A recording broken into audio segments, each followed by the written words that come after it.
You have to change your whole frame of thinking, or you got to get rid of that toxic male stuff about what a real man is. That's not what it's about. It's about being vulnerable. It was very painful during many years when I first found out. I feel like I wasn't enough for him. This is a man that I truly love with all my heart. It affects his life. It truly affected me. The self-awareness that I've gained, and with all the rest of the tools in the program, has just helped me tremendously. I feel secure again. I feel safety in my marriage. You learn from it and you keep moving and just live in the moment, make the right decisions for this other half of this next chapter of our lives. He said, I'm doing the work and it is not easy, and you will see a change. And I really have seen that change. I have here Al. He is a brother from the implementation program, and his wife is here as well to share like her experience while having a brother rebooting in this process. So can you tell us a little bit about yourself before we get into the questions? Myself, I'm Al Lovett. I go by Al. I've been in the Reboot program since November, and I'm 63 years old or 62 years old and retired recently. And I tell you, I'd been teetering on this program probably about a year before I actually joined. And I'm just glad I did. I've just been experiencing a bit of a renaissance, for lack of better words, in my life. As far as I was just telling the brothers on Dr. Rankin's call about just the self-awareness that I've gained, and then with all the rest of the tools in the program has just helped me tremendously. I'm not saying I'm there, arrived, but based on the results I've seen and the results we've experienced as a couple, I can only imagine how things will be in 6 months. So Yeah.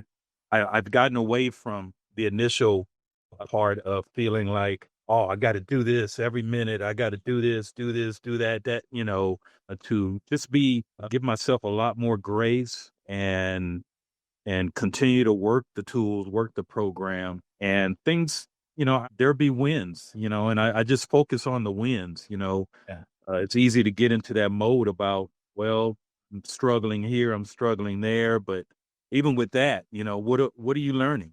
Are you learning anything, about this particular emotion or why you acted out in this certain way?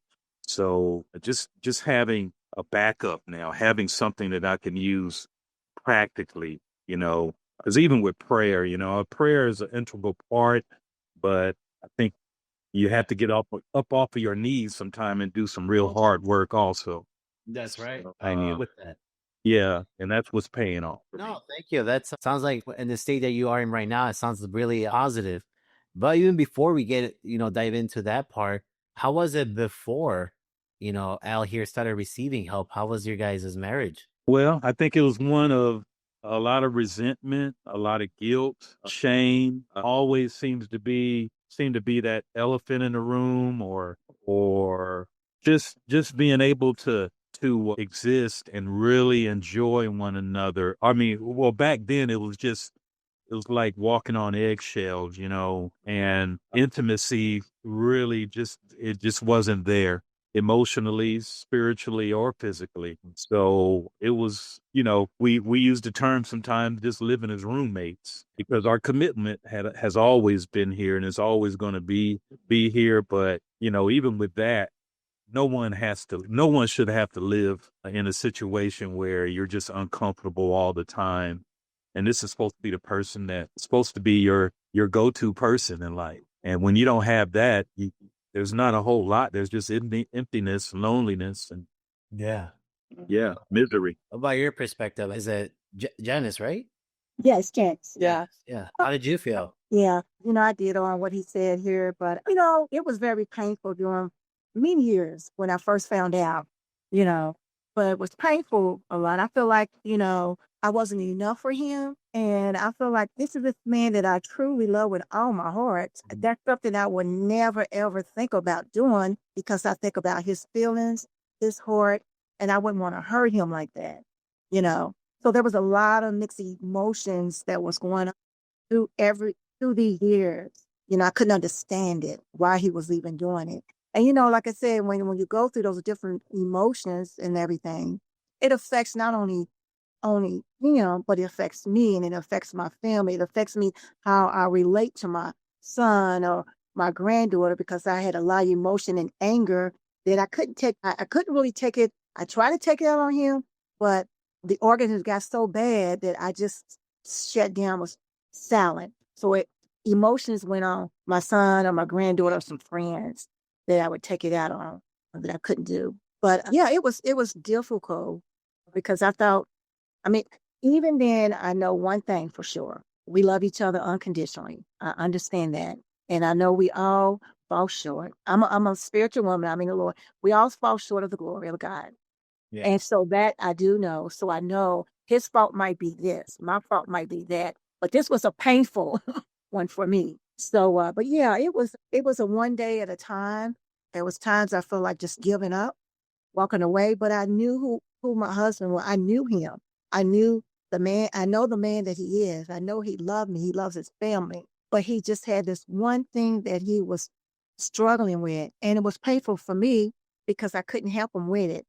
And he, Yeah. just like you said, he felt shameful and everything. So it was hard for me, even in that, because I know how he felt. Right. And then there was times I tried to put that pain on him because he's putting it on me. Right.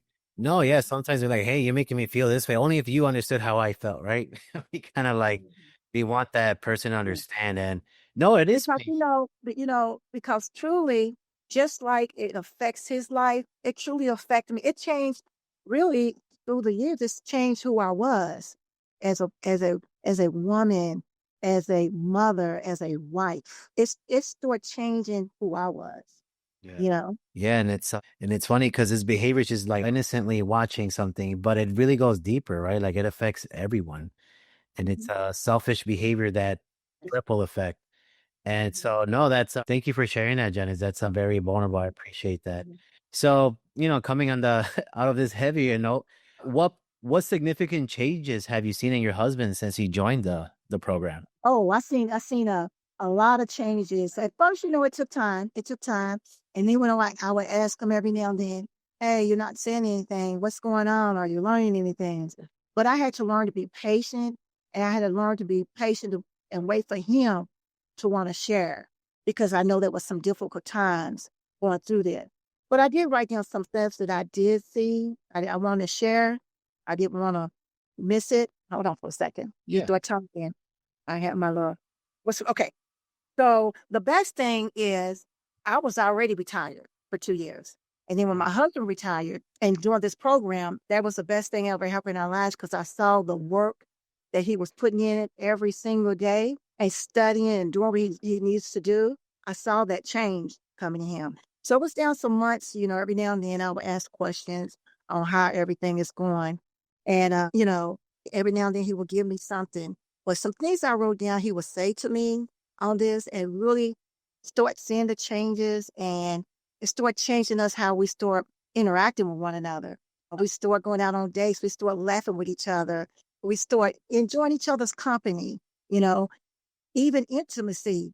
Because at that time when I told him, how can I even have that with you when I think, because if I'm thinking about you looking at another woman and I'm not enough for you. And I can't, for me, I feel like I had to produce whatever that she was looking at. He was probably looking for the same thing from me. That's what I thought in my mind to satisfy him, you know.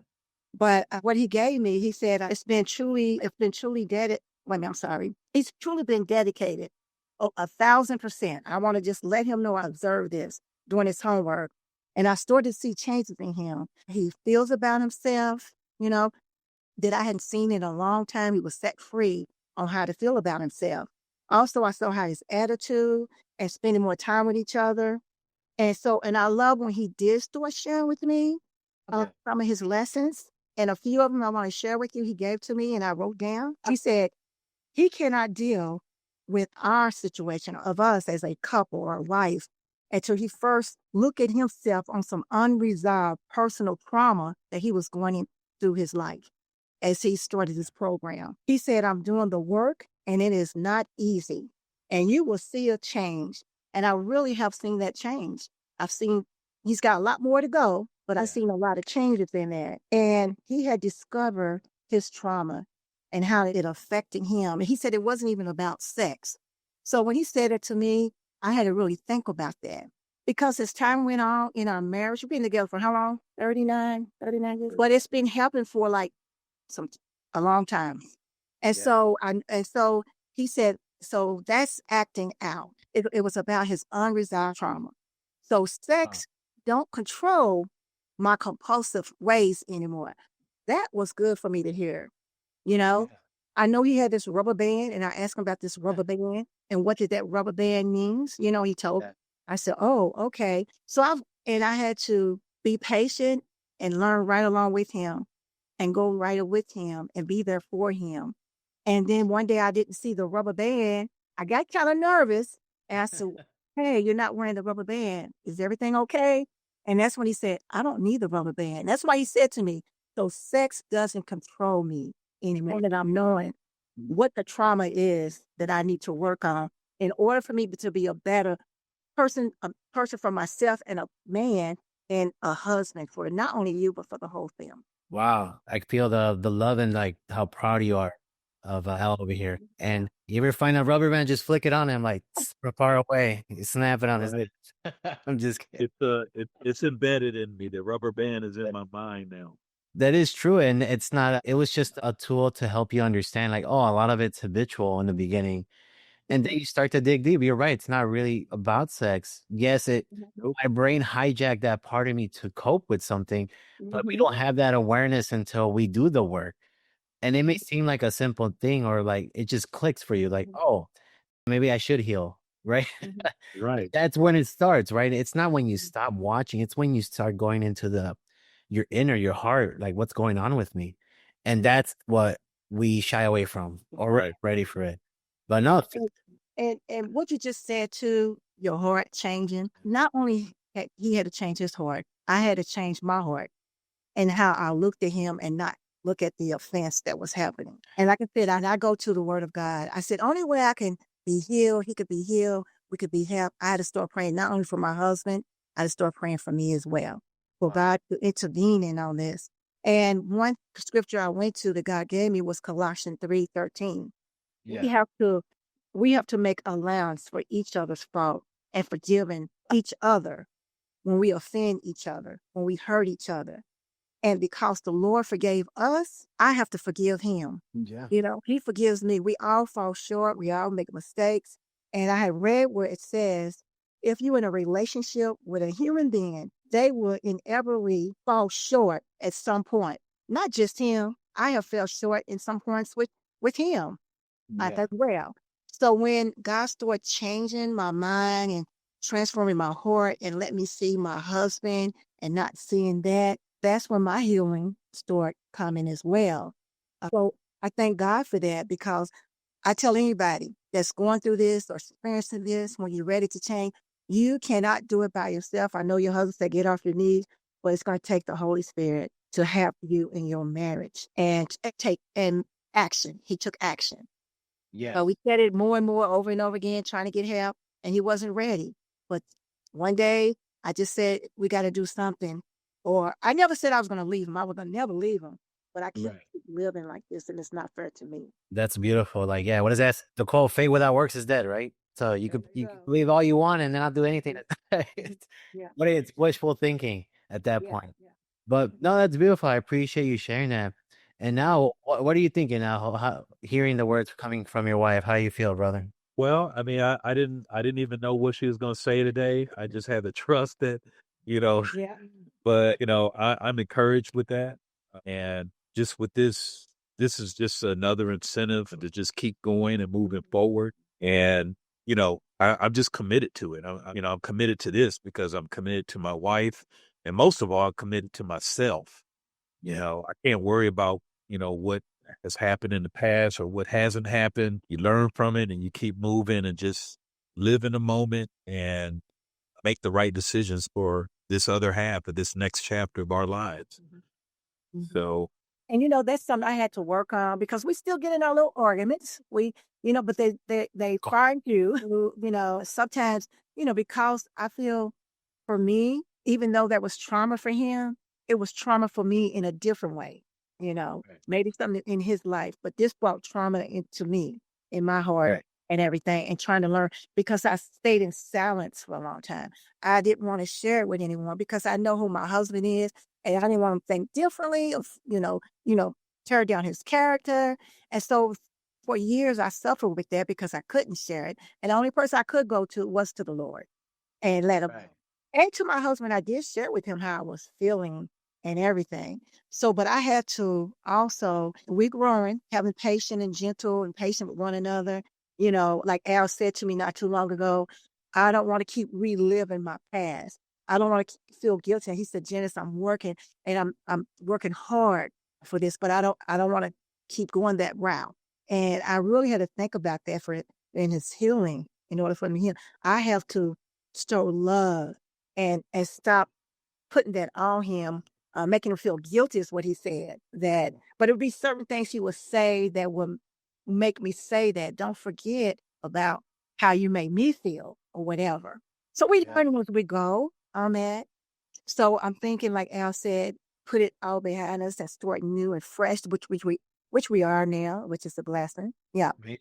Yeah. Yeah. Oh, And that, it's not to say Yeah. forget about the past because Yeah. that's the whole problem is the past, but just Right. dealing with that history and being able to separate the different voices, that I have, especially from that inner child wanting to protect himself, like we all did when we were children. Yeah.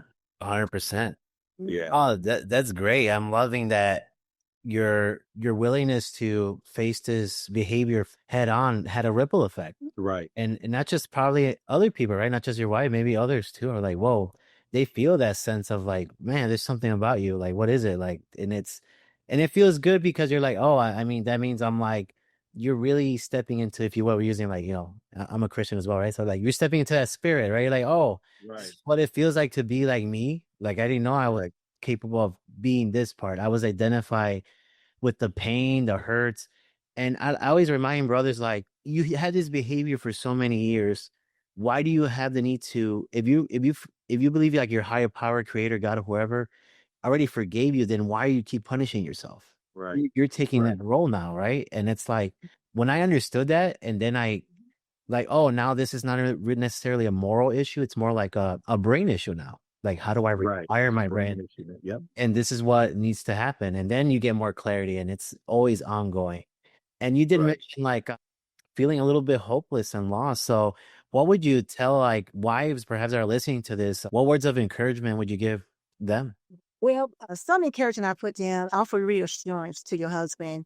Remind them, remind them that difficult seasons don't last forever. Share hopeful words with them, uplifting messages. Even in the darkest times, hope still exists. You're not alone, you know? And not only that, I would tell a wife, I truly love my husband. Even through all this, it has not stopped me from loving him like I love him. And my vows I took seriously through the good, the bad, and the worst. So I would tell wives, if you truly love your husband, yes, there's some dark times right now. But one thing I had to do, I had to look at all the reasons why I married Al and decide to stay with him because I know who he is. All the good, positive, uplifting reasons, and deliberately and consciously made an effort to show and feel my fondness towards him, his love for me.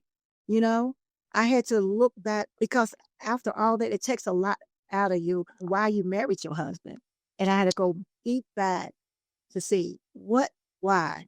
And even now, I know who my husband is. He's a good husband.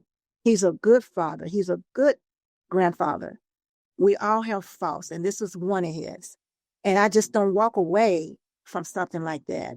You know, be there along his, helping him heal, and he heals.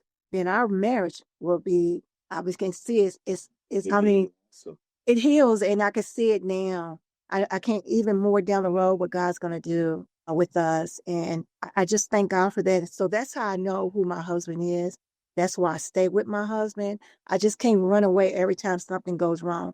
But it has to be, and that, again, putting God first in your marriage and asking God to heal and transform us in the way we should be transformed in his image because he's the only one that can change us.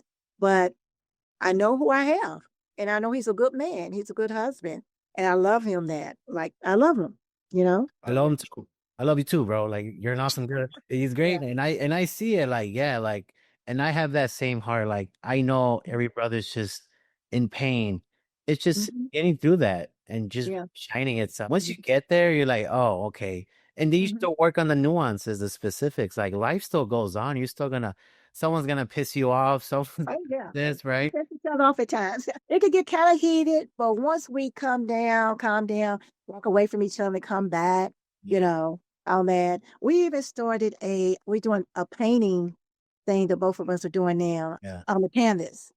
And so we sit down to be in the present with one another. And I brought an hourglass thing that when I'm ready, when it's my turn to talk, I turn it, and when I'm finished, then you can talk to get all our feelings and thoughts out. And that's helped a lot too. Wow. Like just learning about what works for each other. I love that. So thank you for sharing that to the wives here that are listening.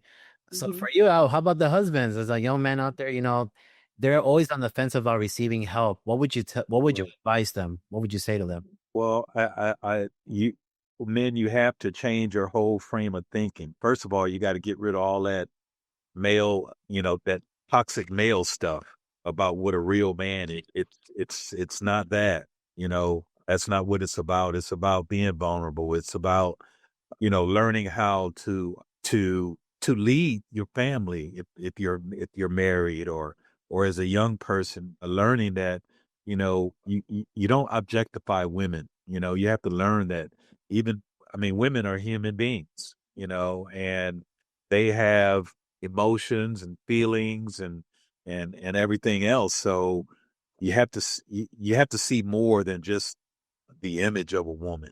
There's more Right. to it. And when you learn to do that, you learn how to respect your wife even more. And you learn how to appreciate what you have, and just know that, trust me, someone else sees what you have and knows what you have. So you have to see it yourself, and you have to value yourself. You have to ask yourself, what your values are. Who do you really want to be? And that's what you should strive for, Wow. and understand that you're not your story. So, I love that. I'm so proud of him. I really am because I do see a big change. And I know we was talking about something. It was a little argument. He said, I'm not here to make you happy or me to make him happy. And at first I was kind of like, wait a minute, hold on, but that is true. But how he can make me happy is what he's doing now. And to be happy that I don't have to really deal with this trauma. I know we got some ways to go, but it's not the way it was. I can smile again. I can laugh again. I enjoy hugging him. And when I hug him, I mean, it's a different type of hug. It's a different type of like, I love you with each other and to mean it and feel it. He not like he said something about seeing me. He sees me and he hears me and he values me now, you know? And so, yeah, that's so important and for a woman to feel from her husband, especially when I love him so much. And that's what I wanted from him, you know? Yeah. Wow, that was beautiful. It made me a little emotional. I'm not gonna lie. That's good because that's right. Like we learn to feel, and vulnerability is not a. You're right. Like that, we consider weakness is depending on your values. Right? Oh, if you cry, you're weak, and this. But no, learning to be vulnerable is also owning that part of you that it's a human experience. We're gonna feel that the apathy, grief, fear, anger, lust, pride, and the good ones too. Like when we're bold, when we're loving, joyful, peaceful. It's just all a human experience. We shouldn't demonize just because we're feeling heavy and we gotta man up, right? And we can't show emotion. But funny enough, your wife feels when you're off, when you're numbing out. right. And you're trying to hide that and you're like, no, I'm good. And you're like dying inside. Yeah. Yeah, that's how I was finding out. I knew something. I knew his personality started changing a little bit that I wasn't used to. I just didn't know what was happening or, and things. And then, like I said, he would slip up and things would come out and everything. So yeah, it changed your whole personality. 100%. And I feel it. I feel your guys' love. It's insane. Like I feel like genuinely your presence together. You like, dang, like it's beautiful. Well, that's what we give off to our whole sphere of influence, at our church and our acquaintances. We're kind of known for that, believe it or not. I see it to the screen. That's why it makes it the whole thing such, a hurting thing, but it also makes us real to remind us that you're not above anything. You're not above any problems or things that people have to deal with in life. It's not about questioning your love for God, but these are real things that even God's people deal with. And people look up to us and doing all this. I mean, this painful time, I would say, if only in my spirit, if only you knew. Right. And that's, or I would say to them, you know what, hey, don't paint us perfect. I will make sure don't paint us perfect. We got issues too, but if only you knew what your sister. Right.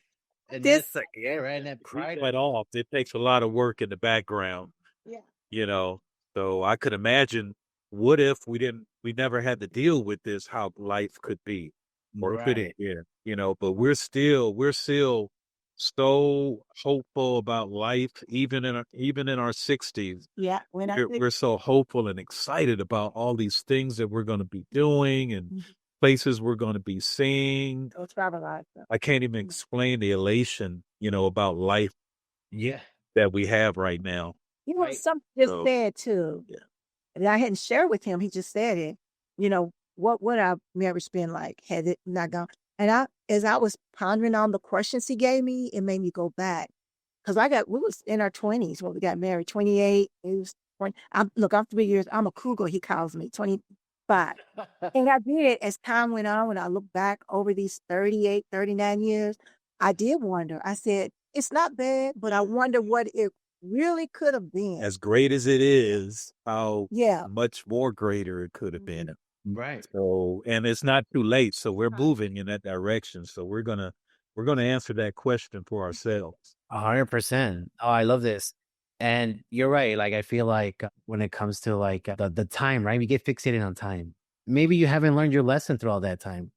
Yeah. So that, and it's funny that we kind of put God in a human mind, time. Right. Outside of that, right? You've missed out on something. And we're, again, like you said, we're putting God in a box. Yeah. Saying it's too late. God doesn't operate in this part of our lives. Yes, he does. Okay. To say that too is because, in order for us to get through it and me as a wife to not walk away, I had to go to God in fervent prayer for us to do that and to help me through that. But, even in that, as God, he not only was, help ministering to Al, but to me as well, examining myself as well through this whole process because of the way my heart was changing and way I was feeling and bitter and anger. He had to remove all that, help me through that to remove it so I could see my husband Al when I first married him like I did 38, 39 years ago.